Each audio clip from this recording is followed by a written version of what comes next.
आज मैं सभी देशवासियों को ईद की दिली मुबारकबाद देता हूँ।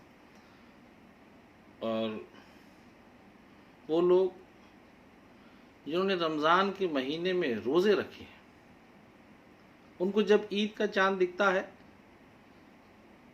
तब उन्हें ईद की खुशी भी होती है और रमज़ान के जाने का गम भी होता है। ऐसे लोग जो अल्लाह से प्यार करते हैं, अल्लाह से डरते हैं, रमज़ान शरीफ के महीने में अल्लाह की इबादत करते हैं, जाहिर सी बात है कि उनकी दुआ अल्लाह ताला जल्दी कबूल करता है। मेरी ईद के मौके पे उन रोज़दारों से ख़ास तौर से ये अपील है कि वो अल्लाह से ये दुआ करें कि इस वक्त जो कोरोना की महामारी पूरी दुनिया में फैली हुई है, उससे अल्लाह पूरी दुनिया को और हमारे हिंदुस्तान को इस कोरोना की महामारी से जल्द निजात दिलाए। और इस कोरोना की बीमारी से जो लॉकडाउन हुआ, जिसकी वजह से बहुत सारे मजदूर बेरोज़गार हुए, मध्यम वर्गीय लोग बेरोज़गार हुए, मेरी रोज़दारों से ये भी अपील है कि वो अल्लाह से ये भी दुआ करें कि इन बेरोज़गारों को जल्द से जल्द अल्लाह रोज़गार का रास्ता खोल दे। आज ईद के मौके पर मैं आदरणीय प्रधानमंत्री जी से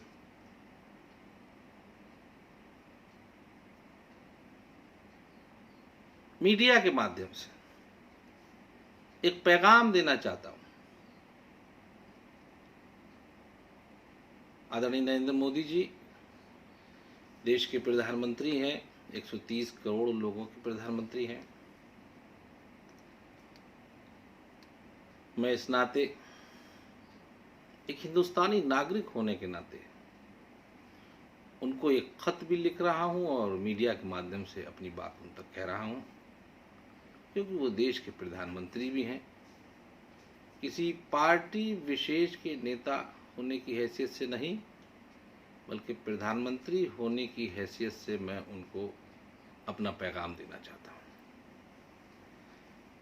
एक बहुत अहम मामला जो उनकी संज्ञान में भी होगा, मैं उनका ध्यान आकर्षित करना चाहता हूं। सांसद आजम खान साहब और उनकी पत्नी विधायक तंजीम फातिमा जी, बेटे अब्दुल्ला जी इस वक्त सीतापुर की जेल में बंद है। राजनीतिक साजिश करके उनको जेल में डाला गया। आजम साहब का एक बहुत लंबा चौड़ा राजनीतिक रामपुर में एक इतिहास है। उत्तर प्रदेश में उनका अपना एक सियासी कद है। 4 बार वो कैबिनेट मंत्री रहे, 9 बार एमएलए रहे, 1 बार राज्यसभा के सदस्य रहे और इस वक्त वो खुद लोकसभा के सदस्य हैं। उनकी बीवी रामपुर की विधायक हैं, उनके बेटे स्वार के विधायक रहे।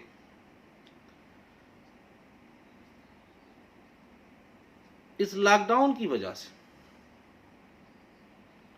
हाई कोर्ट और डिस्ट्रिक्ट कोर्ट में बहुत ज़रूरी चीज़ें जो हैं उन्हीं की सुनवाई हो रही है, इसलिए उनके ज़मानत की प्रक्रिया में सुनवाई नहीं हो पा रही। इस लॉकडाउन में उत्तर प्रदेश सरकार ने बहुत सारे सीनियर सिटीजन लोग को जेल से पैरोल पर रिहा किया, लेकिन आजम खान साहब और तंजीम फातिमा जी एक सीनियर सिटीजन भी हैं और तंजीम फातिमा जी महिला होने के साथ साथ उनकी रीढ़ की हड्डी का ऑपरेशन भी हुआ है। सर गंगाराम में उनका इलाज भी चल रहा है। बावजूद उसके उत्तर प्रदेश सरकार ने आजम खान साहब और उनकी पत्नी को सीनियर सिटीजन होने के बावजूद भी पैरोल पर रिहा नहीं किया। आप लोकसभा में सदन के नेता हैं और उसी लोकसभा के आजम खान साहब इस वक्त सदस्य हैं। आप प्रधानमंत्री भी हैं। इस नाते लोकसभा सदन के नेता आप आजम खान साहब उसी लोकसभा के सदस्य, इस नाते वो आपके लोकसभा परिवार के एक हिस्सा हुए, आपके लोकसभा के एक साथी हुए। मैंने रमज़ान शरीफ में भी आजम खान साहब को रिहा करने के लिए आपको एक पत्र लिखा था। आपकी मसरूफियत ज़्यादा है, हो सकता है आपकी संज्ञान में वो बात ना जा पाई हो, लेकिन इस वक्त ईद का मौका, ईद हिंदुस्तान की दूसरी सबसे बड़ी आबादी का एक सबसे बड़ा त्योहार, ये त्योहार सभी धर्मों के लोग मिलके एक दूसरे से गले मिलकर मनाते हैं। और जितनी खुशी मुसलमान को ईद की होती है, हमें उम्मीद है इतनी ही खुशी आपको भी ईद की जरूर होती होगी। हमने देखा है हर साल आप सोशल मीडिया, अखबार, टीवी के माध्यम से ईद की मुबारकबाद देते हैं, और इस साल भी आप ईद की मुबारकबाद जरूर देंगे। इसलिए ईद के मौके पे इस देश की दूसरी सबसे बड़ी आबादी आपसे ईद के तोहफे के रूप में माननीय आजम खान साहब, उनकी पत्नी तंजीम फातिमा, उनके बेटे अब्दुल्ला आजम को रिहा करने की अपील भी करती है और मांग भी करती है। आपका एक नारा भी है, सबका साथ, सबका विकास, सबका विश्वास।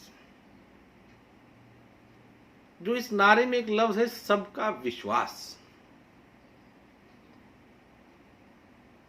हम चाहते हैं उस सबके विश्वास में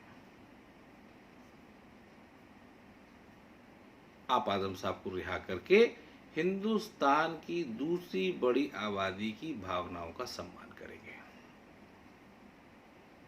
हमें उम्मीद है, हमें भरोसा है कि आप राजनीतिक दलों की राजनीति से ऊपर उठकर प्रधानमंत्री का फर्ज निभाते हुए माननीय आजम खान साहब और उनके परिवार के साथ इंसाफ करेंगे और उनको पैरोल पर रिहा करने के उत्तर प्रदेश के जिम्मेदार नेताओं व उत्तर प्रदेश के जिम्मेदार अधिकारियों को प्रभावी आदेश देंगे, ताकि आपका वो नारा जो सबका साथ, सबका विकास, सबका विश्वास सार्थक साबित हो।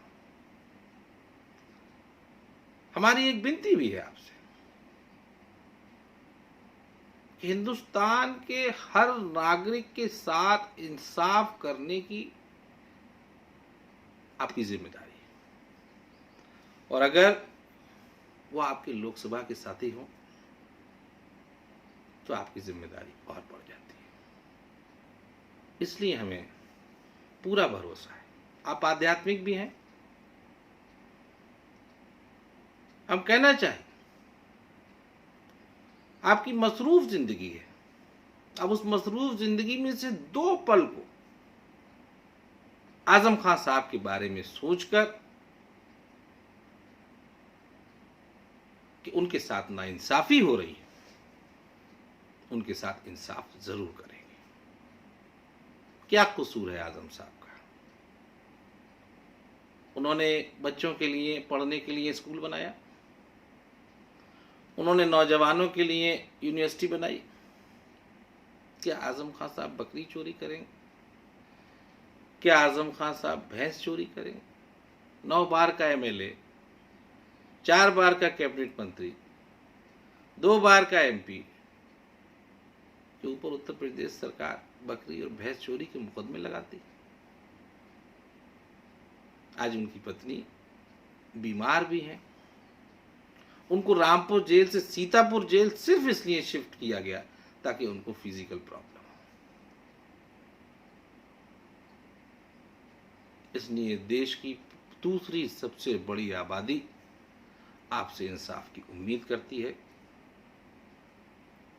और हमें भरोसा ही नहीं, पूरा यकीन है कि आप आजम खान साहब और उनके परिवार के साथ जरूर इंसाफ करेंगे और बहुत जल्दी उनको पैरोल पर रिहा करने के आदेश देंगे। बहुत बहुत शुक्रिया।